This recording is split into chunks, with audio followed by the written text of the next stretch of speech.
याद होगा कि मेटल्स और नॉन मेटल्स का रिएक्टिविटी से है गया। मैं एक बार फिर से लिख दे रहा हूं। मेटल्स में सबसे ज्यादा रिएक्टिव कौन होता था? Potassium, sodium, calcium, magnesium, aluminium, zinc, Fe, Pb, hydrogen, copper, mercury, silver and gold. ये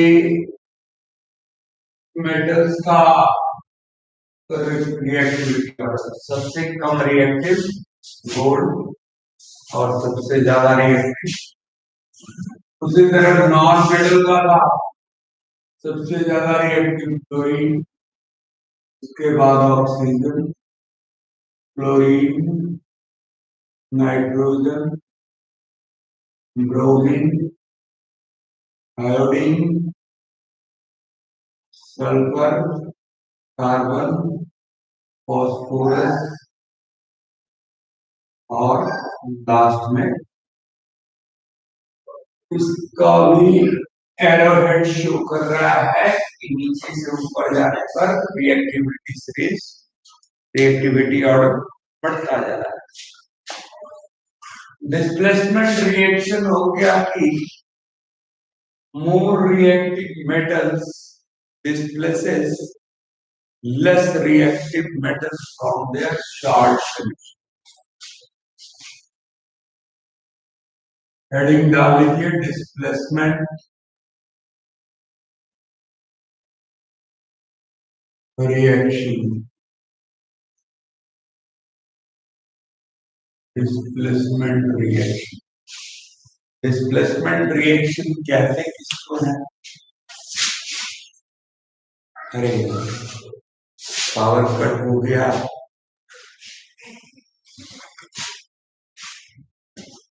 अरे भाई जरा देखो तो आदित्य राज, लाइट सफिशिएंट है?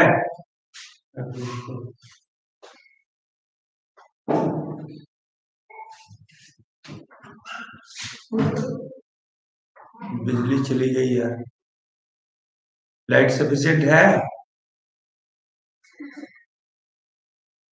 ठीक है, उधर वाला भी थोड़ा सा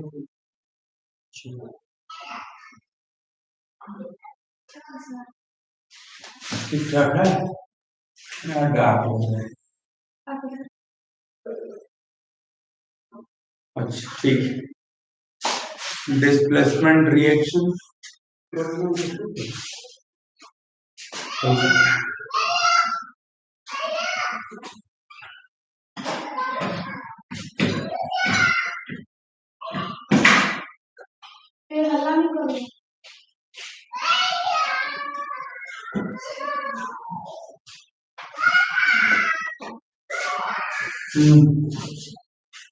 डिस्प्लेसमेंट रिएक्शन के बारे में लिखिए।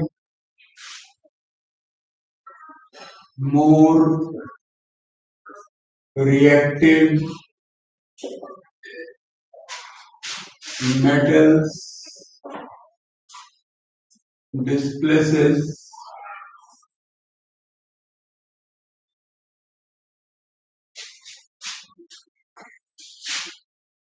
less reactive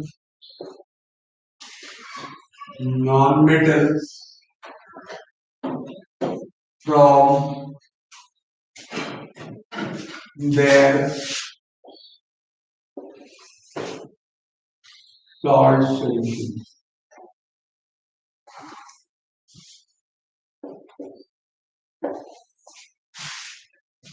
ऐसे रिएक्शन को हम लोग बोलते हैं क्या? Displacement reaction. एक मिनट जरा, हाँ एक मिनट रुको, थोड़ा सा इंक डाल दें।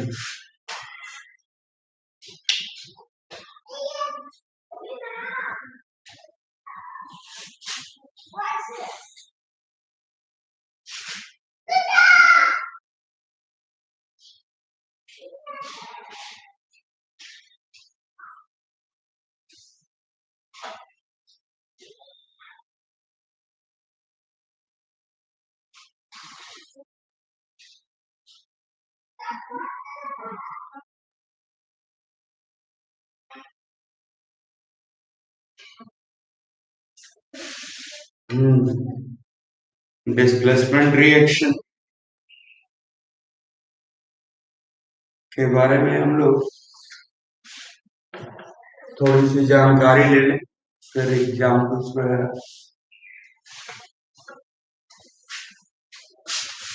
मान लो एक बीकर में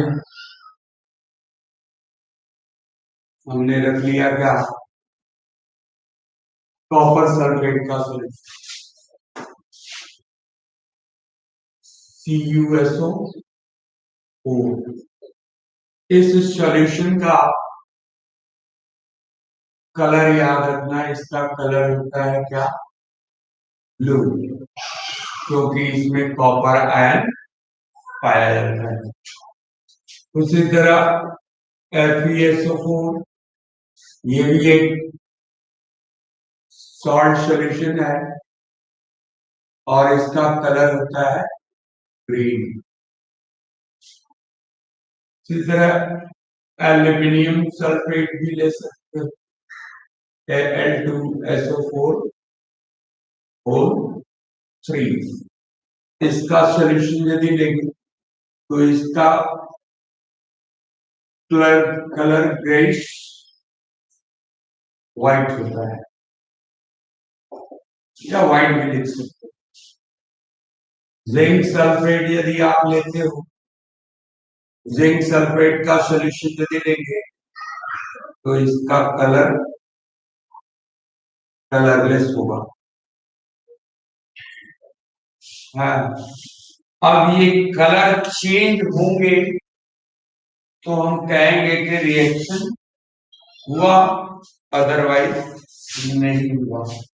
इसमें 4 मेटल का सॉल्यूशन, शॉर्ट सॉल्यूशन दिया गया। इसका याद है, कॉपर, Fe, Je और एल्यूमिनियम लिया। तो इसमें सबसे ज्यादा रिएक्टिव कौन है, एल्यूमिनियम, उससे कम जे, उससे Fe, उससे कॉपर।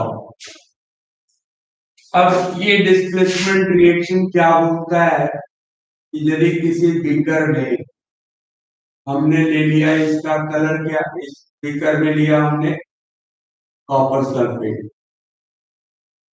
इसमें लिया सॉल्यूशन किसका, CuSO4 का सॉल्यूशन है। कॉपर सल्फेट का यदि सॉल्यूशन है तो इसका कलर कैसा होगा, ब्लू। कलर कैसा होगा, ब्लू। यदि मान लेते हैं इस ब्लू सॉल्यूशन में एक आयरन का टुकड़ा डाल दिए, Fe डालते ही इस सॉल्यूशन का कलर ब्लू से ग्रीन हो जाएगा। ब्लू से ग्रीन ये हुआ तो हम समझेंगे कि कॉपर सल्फेट में कॉपर को Fe डिस्प्लेस कर दिया और कॉपर सल्फेट से बन गया फेरस सल्फेट। तो कलर चेंज हुआ, तो कलर का चेंज होना ये शो कर रहा है कि रिएक्शन Fe और कॉपर सल्फेट के बीच हुआ है। इसी कारण इसका कलर ब्लू से ग्रीन हुआ। यानी कि यहां पे रिएक्शन हो जाएगा, कॉपर सल्फेट था, इसका कलर था ब्लू, Fe डालने पर इसका कलर हो गया FeSO4 और कॉपर बाहर निकल। पहले कलर इसका ब्लू था और इसका अब कलर हो गया सॉल्यूशन का क्या, ग्रीन। आ रही बात समझ में, इसको लिख लेंगे, अभी नहीं समझ लो पहले। ये चीज नोट डाउन करना है तो कर सकते, अलग अलग शॉर्ट सॉल्यूशन का कलर अलग अलग। यहीं पर यदि हम लोग एल्यूमिनियम के आयरन के जगह जिंक लेते तो पहले तो कलर ग्रीन था। क्यों? क्योंकि सोल्यूशन किसका लिए है? कॉपर सल्फेट का। कॉपर सल्फेट का कलर कैसा होता है? ब्लू। और इसमें जब हम जिंक डाल देंगे तो जिंक डालने के बाद यहाँ जिंक सल्फेट बनेगा, जिंक सल्फेट बनेगा और कॉपर डिस्प्लेस हो जाएगा, कॉपर डिस्प्लेस हो जाएगा। तो यहां पर कलर का सोल्यूशन, जो पहले सोल्यूशन का कलर ब्लू था, तो अब हो जाएगा क्या? जिंक सल्फेट का कलरलेस अपीयरेंस होता है। आगे बात समझिए। यदि मान लीजिए कि हम लोग यहां पर जिंक के बजाय आप एल्यूमिनियम ले लेते, कॉपर सल्फेट के ब्लू कलर सॉल्यूशन में अब जिंक के बजाय क्या ले लिया गया? एल्यूमिनियम। तो यहाँ क्या बन जाता? यहाँ पर आपका बनता एल्यूमिनियम सल्फेट। एल्यूमिनियम सल्फेट बनता तो कलर ब्लू से फिर क्या हो जाता? Greyish white. और कॉपर डिस्प्लेस हो जाता, क्योंकि एल्यूमिनियम ज्यादा रिएक्टिव है किससे? कॉपर से। वो आसानी से कॉपर को क्या कर देगा? डिस्प्लेस कर देगा और कॉपर सल्फेट कन्वर्ट हो जाएगा किसमें? Aluminium sulphate. तो more reactive metal less reactive metal को उनके सॉल्ट सॉल्यूशन में डिस्प्लेस कर रहा है कि नहीं? इस कॉपर का जो डिस्प्लेस हुआ वो powdery copper reddish brown colour के, रेडिश ब्राउन कॉपर का जो अपना कलर होता है वो रेडिश ब्राउन होता है। ये डिस्प्लेसमेंट रिएक्शन का। अब मान लेते हैं यहां पर हम लोग रख लेते हैं क्या? FeSO4। ये सोल्यूशन होता है किसका? Fe का। तो कलर तो FeSO4 का कैसा होता है? ग्रीन। फेरस सल्फेट का यदि आप सोल्यूशन लेते हैं तो उसका कलर कैसा होगा? ग्रीन होगा। और इस ग्रीन सोल्यूशन में मान लो आप एल्यूमिनियम डाल दें, एल्यूमिनियम का एक टुकड़ा हमने डाल दिया, क्या जिंक का ही डाल, तो Fe से ज्यादा रिएक्टिव एल्यूमिनियम भी है और जिंक भी है। तो हमने मान लो यहां डाला क्या? एल्यूमिनियम।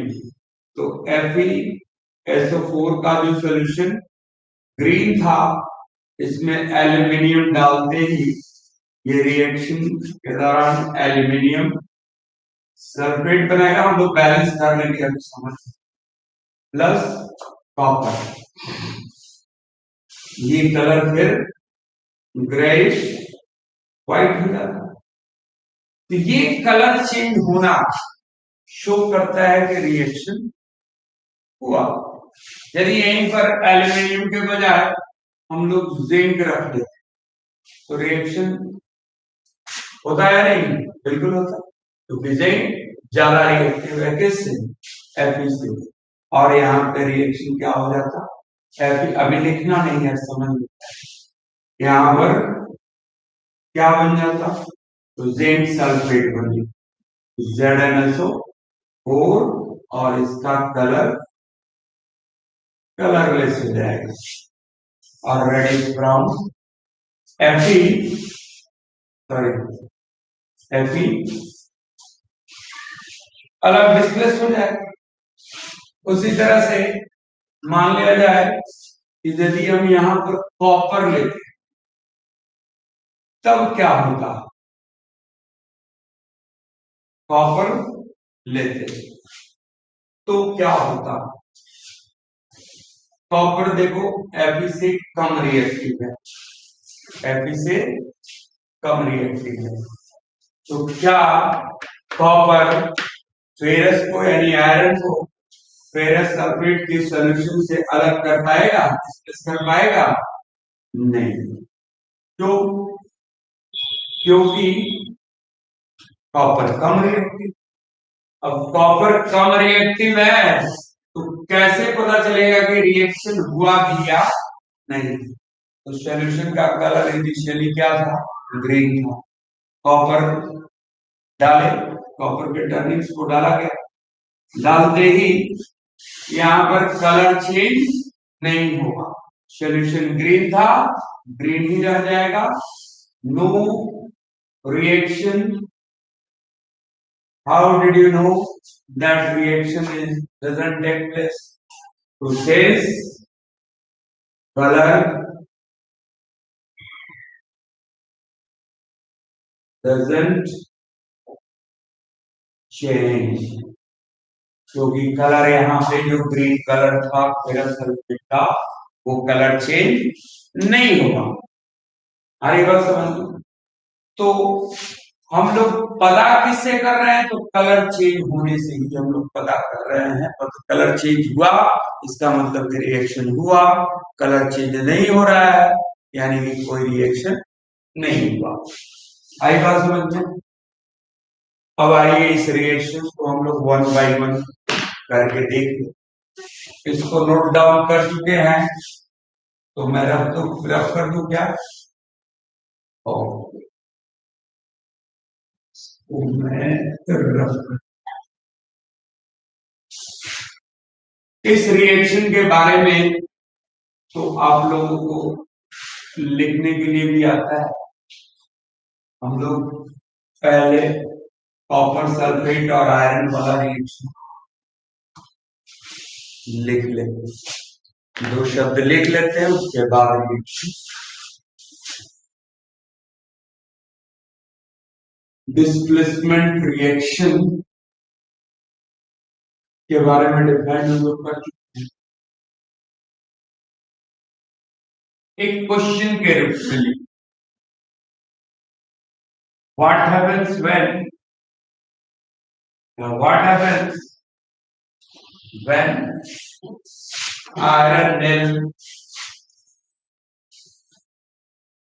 क्वेश्चन के रूप में लिखिए, what happens when Fe is iron nil. Iron nil is dropped into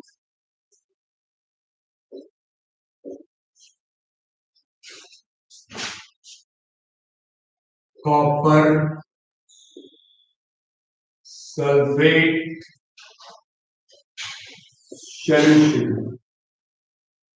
कहा जा रहा है कि आयरन नेल को यदि कॉपर सल्फेट के सॉल्यूशन में डाल दिया जाए तो क्या होगा? तो ये एक प्रकार का डिस्प्लेसमेंट रिएक्शन है। जैसे ही आप बीकर में आयरन नेल को डालेंगे, आयरन ज्यादा रिएक्टिव है जिससे कॉपर से, वो कॉपर को डिस्प्लेस कर देगा और कॉपर सल्फेट का ब्लू कलर चेंज हो जाएगा किस पे? ग्रीन कलर में।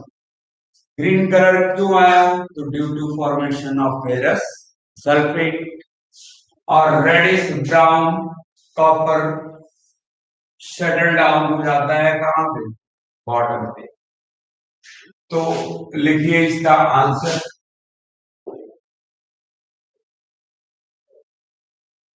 when iron nail is dipped into, या dropped into, when iron nail is dropped या dipped into copper sulfate solution, copper sulfate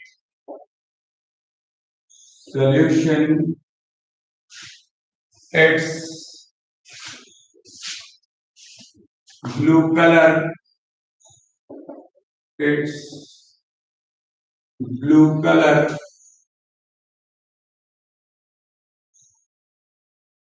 turns green due to formation of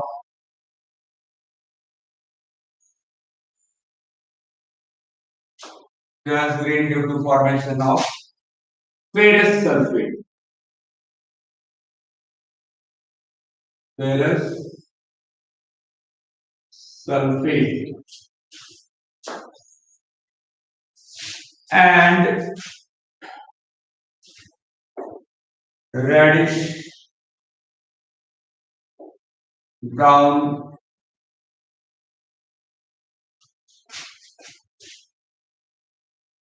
colored copper is deposited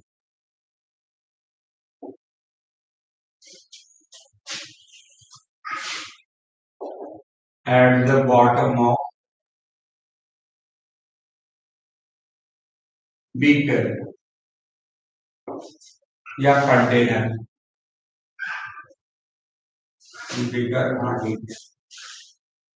बिगर के bottom में वो settle down हो जाता है। अभी इसका रिएक्शन लिख लीजिए कॉपर सल्फेट ऊपर जगह बना लेते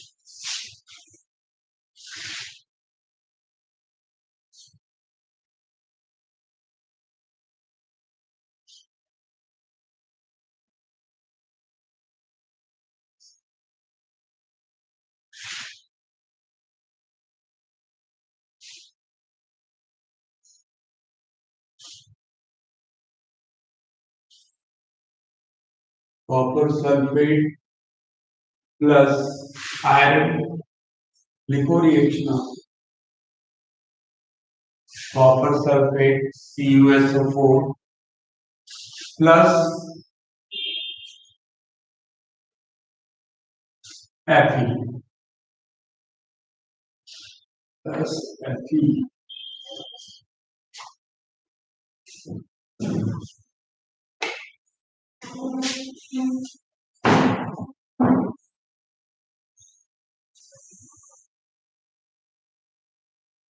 रिएक्शन होगा कॉपर सल्फेट प्लस Fe बनेगा FeSO4 प्लस कॉपर। ज्यादातर रिएक्शन आप लोगों को वर्ड्स में लिखने के लिए आता है, मैं दोनों में लिख दे रहा हूं। इसका कलर कैसा होता है होता है और आफ्टर रिएक्शन इसका कलर क्या हो जाएगा ग्रीन ग्रीन सॉल्यूशन में कन्वर्ट हो जाएगा। इसको वर्ड्स में भी लिख लें copper sulphate plus iron reaction balance already है प्लस आयरन बना गया फेरस सल्फेट प्लस कॉपर। इसका कलर रेडिश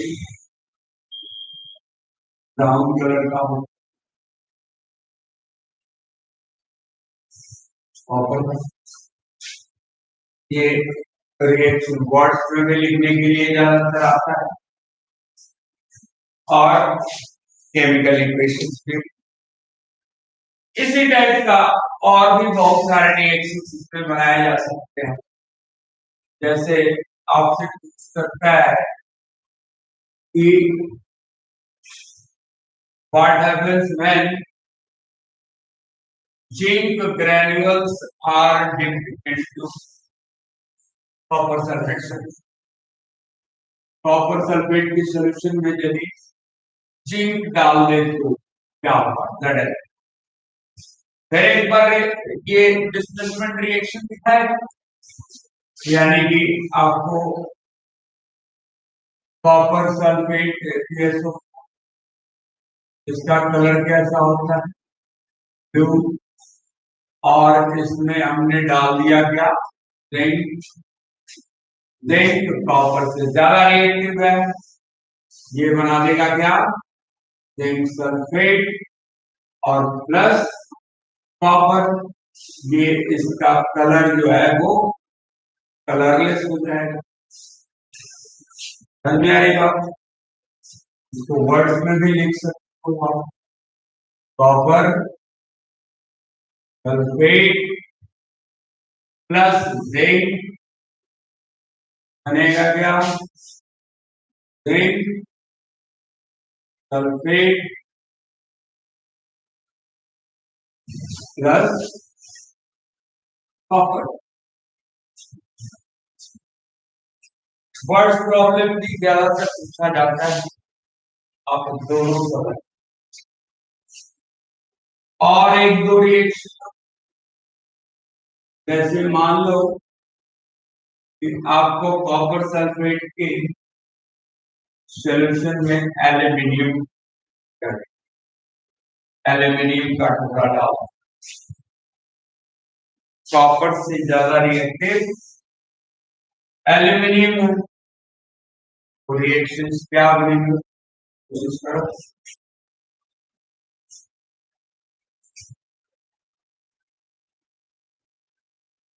पहला रिएक्शन, तीसरा example copper sulphate CuSO4 plus aluminium डाल, रिएक्शन क्या होगा, एल्यूमिनियम सल्फेट Al2SO4 याद करो, एल्यूमिनियम की वैलेंसी 3 और सल्फेट की वैलेंसी 2 प्लस टी कॉपर। तो जरा बैलेंस कर लें, सल्फेट 3 है इधर,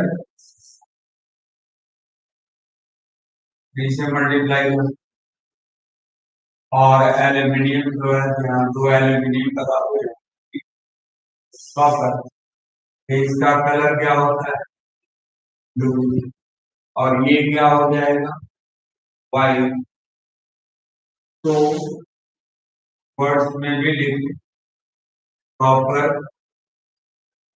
सल्फेट प्लस एल्यूमिनियम बना गया एल्यूमिनियम सल्फेट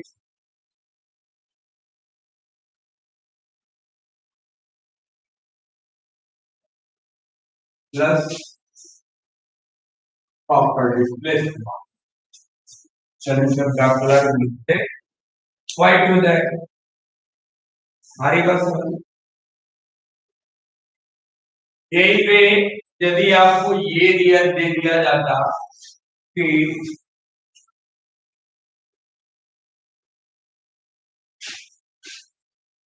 आयरन सल्फेट का कलर होता है ग्रीन, और इसमें आपको डाल दिया गया zinc metal, zinc metal, zinc granules इनके कुछ टुकड़े डाल दिए जाए, डिस्प्लेसमेंट रिएक्शन होगा या नहीं, तो उसके बताना। क्या लिए हम लोग, FeSO4 फेरस सल्फेट, जिसका कलर कैसा होता है, और इसमें डाल दिया गया क्या, जिंक। जिंक Fe से ज्यादा रिएक्टिव, डिस्प्लेसमेंट रिएक्शन होगा, क्या बनेगा जी, जिंक सल्फेट और Fe डिस्प्लेस हो जाएगा, जिंक सल्फेट यानी कि इसका कलर ऑलमोस्ट कलरलेस होता है, ये रिएक्शन हो गया फेरस सल्फेट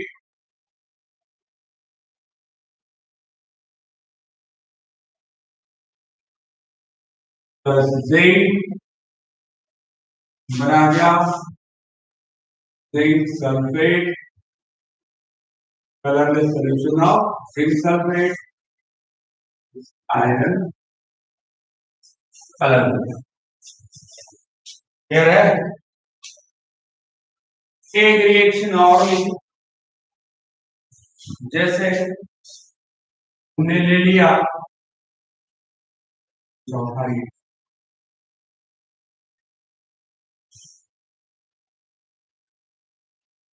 रिएक्शन है, इसमें हम लोग एक चीज और देख सकते हैं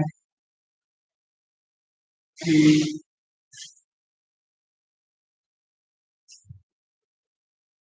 यदि हम लोग जिंक सल्फेट या आयरन सल्फेट के सॉल्यूशन में कॉपर टर्निंग्स डाल दें तो क्या होगा? इसमें FeSO4 का सॉल्यूशन है, यानी कि जिसका कलर कैसा होता है, ग्रीन, और इसमें कॉपर के कुछ टर्निंग्स डाल दिए, यानी कि कॉपर टर्निंग्स। तो अब देखो भाई, Fe ज्यादा रिएक्टिव है, कॉपर कम रिएक्टिव। क्या ये रिएक्शन पॉसिबल है? नहीं। तो यहां पर क्या लिखेंगे? No reaction. कैसे हम समझेंगे कि रिएक्शन नहीं हुआ?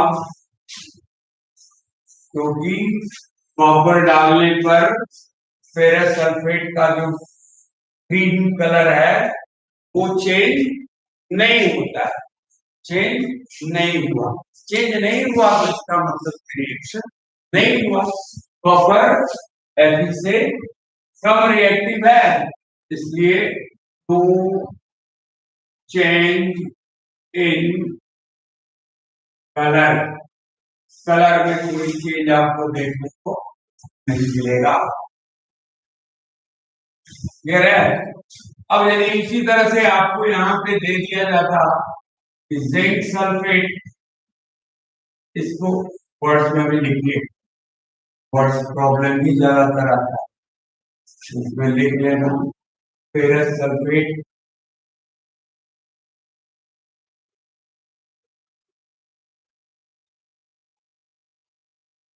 Plus copper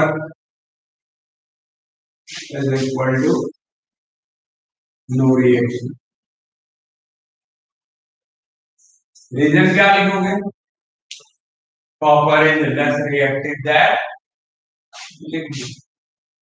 since copper is less reactive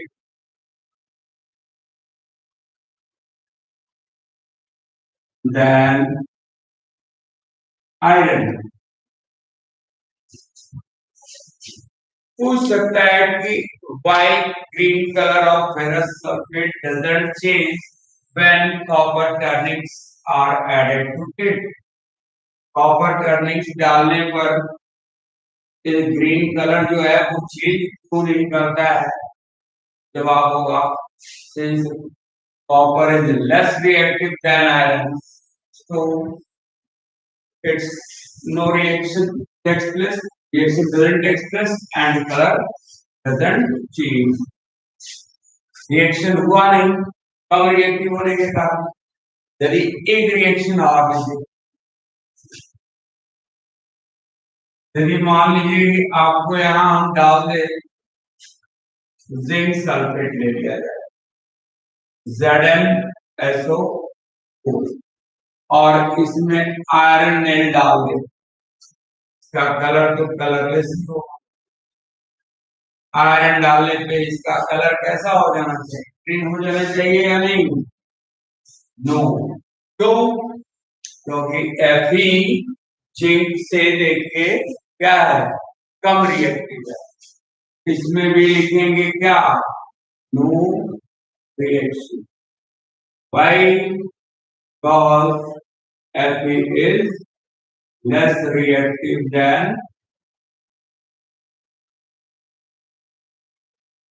zinc। किसी भी मेटल के रिएक्टिविटी भी हम लोग इस तरह से चेक कर सकते हैं। किसी भी मेटल का रिएक्टिविटी चेक किया जा सकता है। जैसे कि आपको दे दिया गया है इस तरह से क्वेश्चन, ऐसे भी सॉल्ट सॉल्यूशन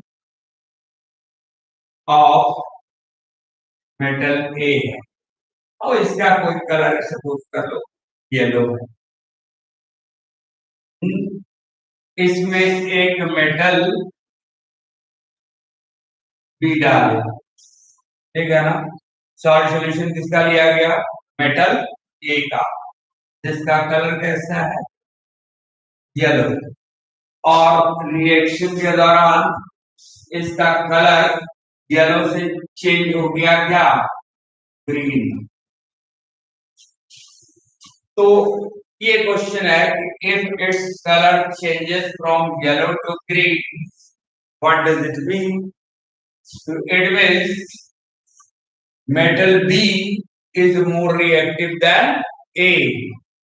अरे B ज्यादा रिएक्टिव है, तभी तो इसको डिस्प्लेस किया, इसका कलर चेंज किया।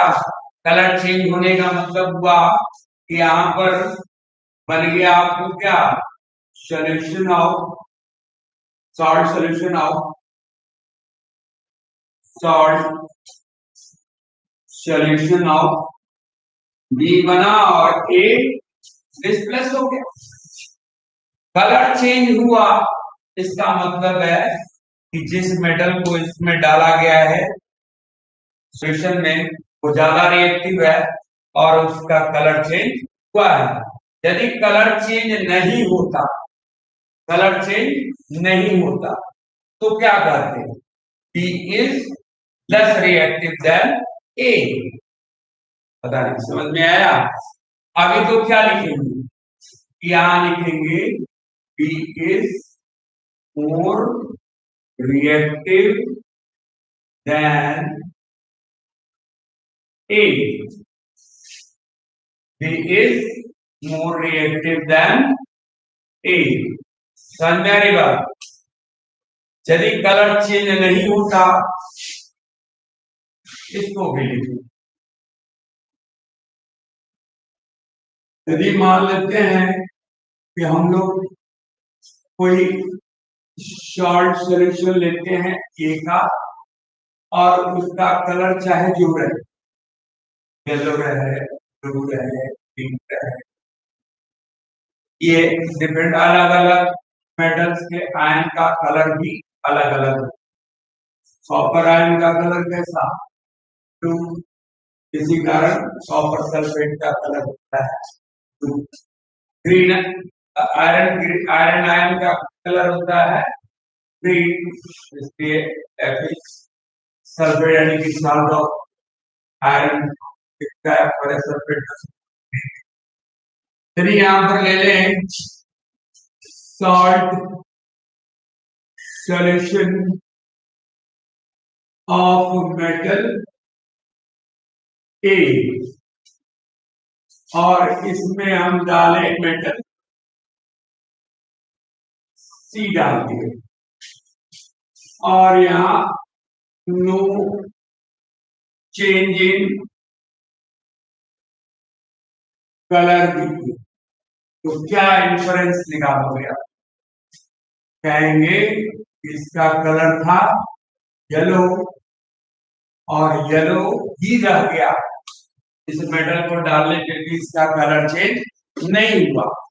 कहेंगे क्या कि metal C is less reactive then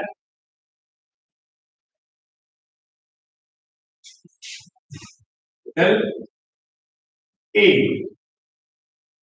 clear हुई बात, नहीं मेरे ख्याल से समझ में आ गया।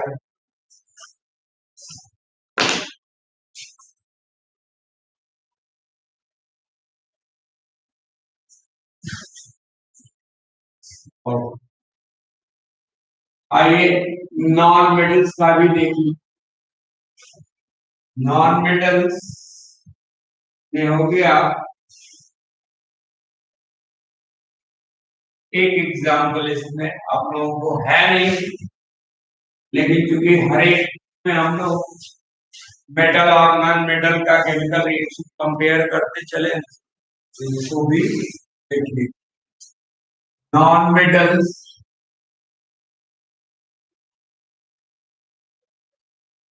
also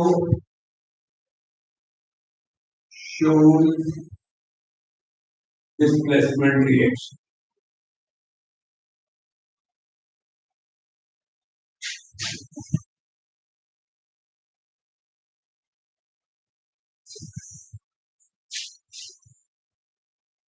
Has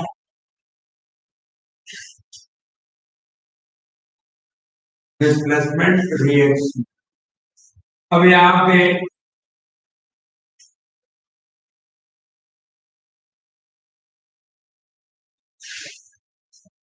एक रिएक्शन देख लीजिए यहाँ, क्लोरीन और ब्रोमीन के बारे में। क्लोरीन ज्यादा रिएक्टिव है किससे? ब्रोमीन से। तो हाइड्रोजन ब्रोमाइड के सॉल्यूशन में यदि आप क्लोरीन ऐड कर दो, HCl2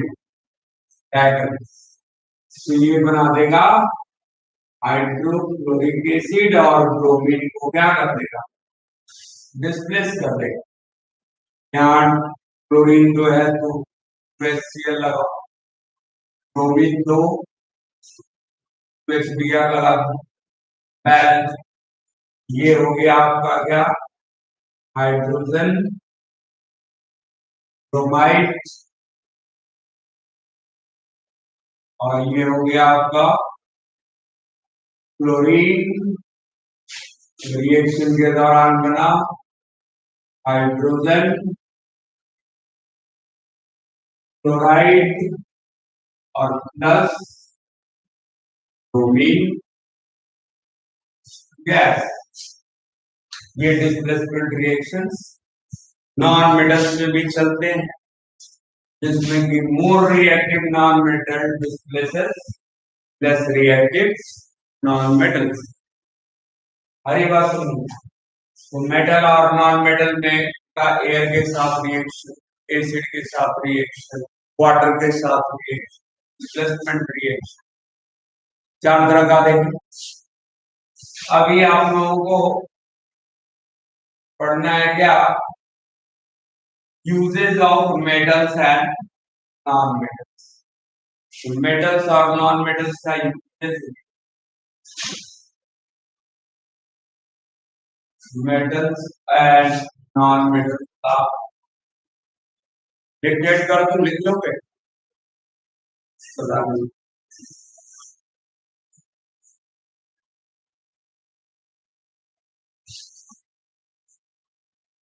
एक तरफ कॉलम में बना दो, रब कर रहा हूँ, फटाफट इसको करो।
सिर्फ मेटल्स का लिखो,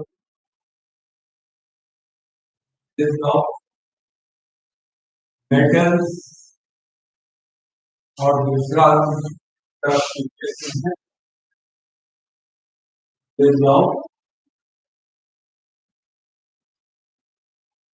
नॉन मेटल्स। ये रिएक्टिविटी ऑर्डर आप लोग याद रखिए।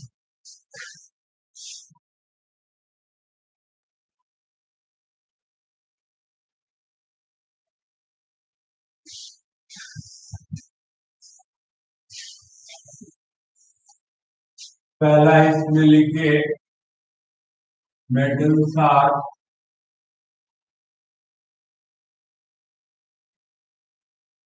hard and strong, so they are used in the making of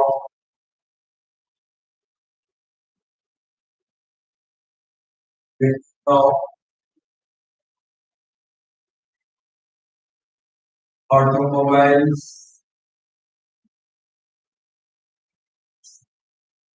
train, aeroplane, uh, railway tracks,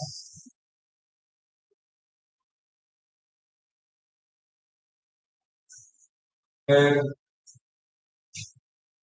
machinery,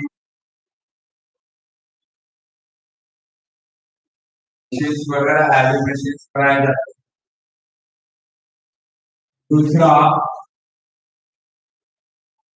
metals are good conductor of heat, so they are used in the making of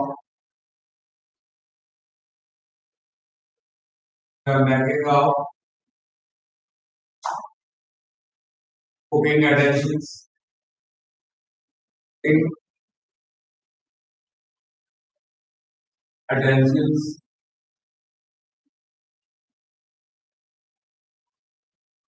ये heat के good conductor होते हैं, इसलिए खाना बनाने का बर्तन metals का ही बनाते हैं। तीसरा use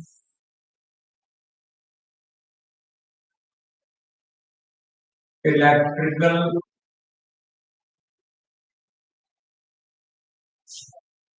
cables and wires are also made up of metals because they are good conductor of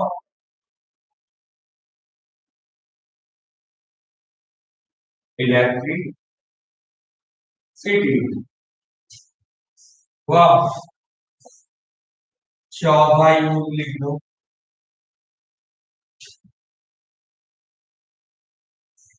non metals का।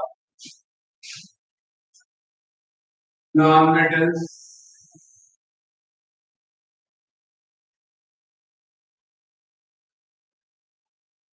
like oxygen and nitrogen are used by plants and animals breathing purpose से। Animals किस काम में लेते हैं? Animals breathing के। हाँ, दूसरा non metals non metals like phosphorus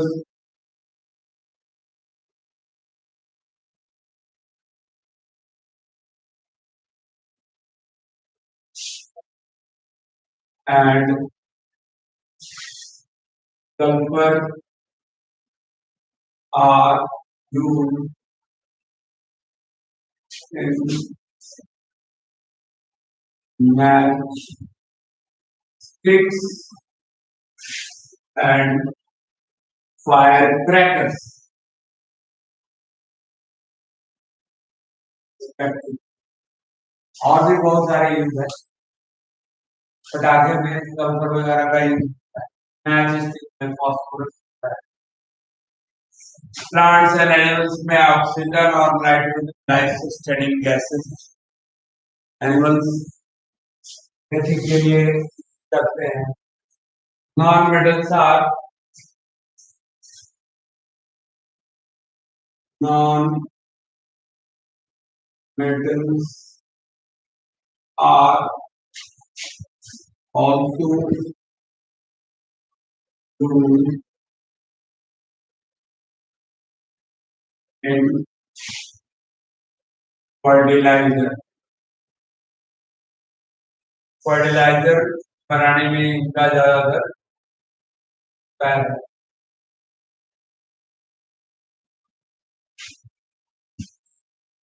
इसके अलावा फर्टिलाइजर्स बनाए जाते होता है आयोडीन आयो iodine is used as antiseptic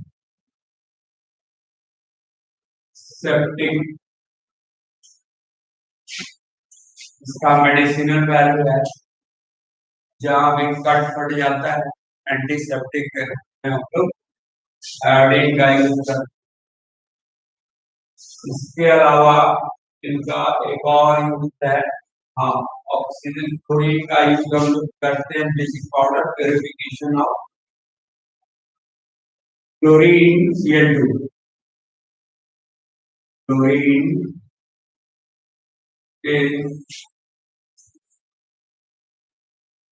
is used in the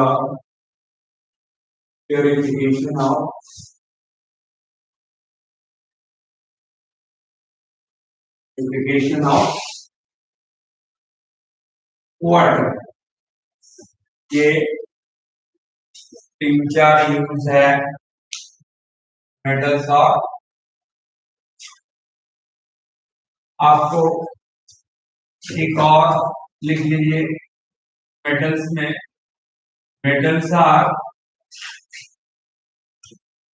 ductile and malleable. Metals are malleable and ductile. यहाँ पे लिख दे रहे हैं gold and silver are most ductile. Are metals are malleable and ductile.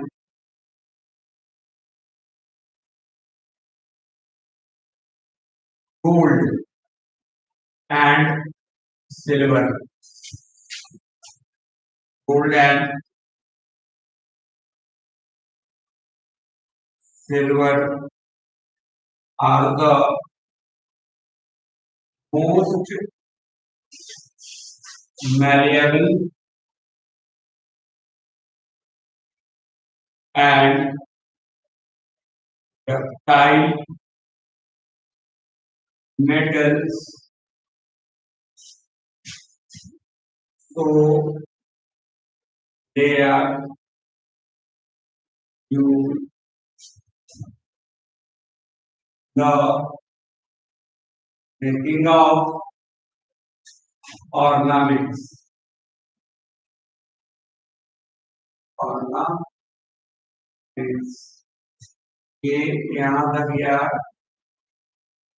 Non metals का है और इधर metals का है क्लियर हुआ देख लो मेटल नॉन मेटल है आप लोग इसको नोट डाउन कर लो हम्म, इसमें क्वेश्चंस वगैरह है, कर लोगे या करा दूं? जल्दी से रिस्पॉन्स करो। कर लोगे तो ठीक है, नहीं तो कल करा दूं।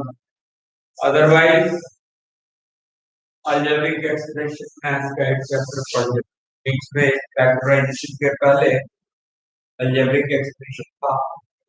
वैसे अलजेब्रिक एक्सप्रेशन आप लोगों को आता है, लेकिन फिर भी एक हो गया क्या इसका, आप लोग कर लीजिएगा या फिर हमको कराना पड़ेगा? यस और नो जल्दी बताओ।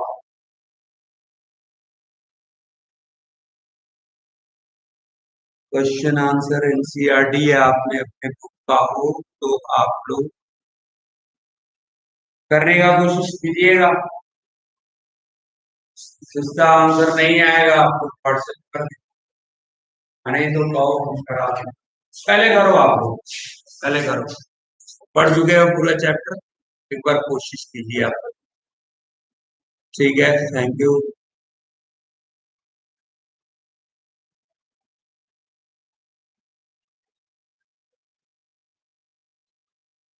ओके आदित्य राज, ठीक है, कुछ क्वेश्चंस देखते हैं, करा देंगे।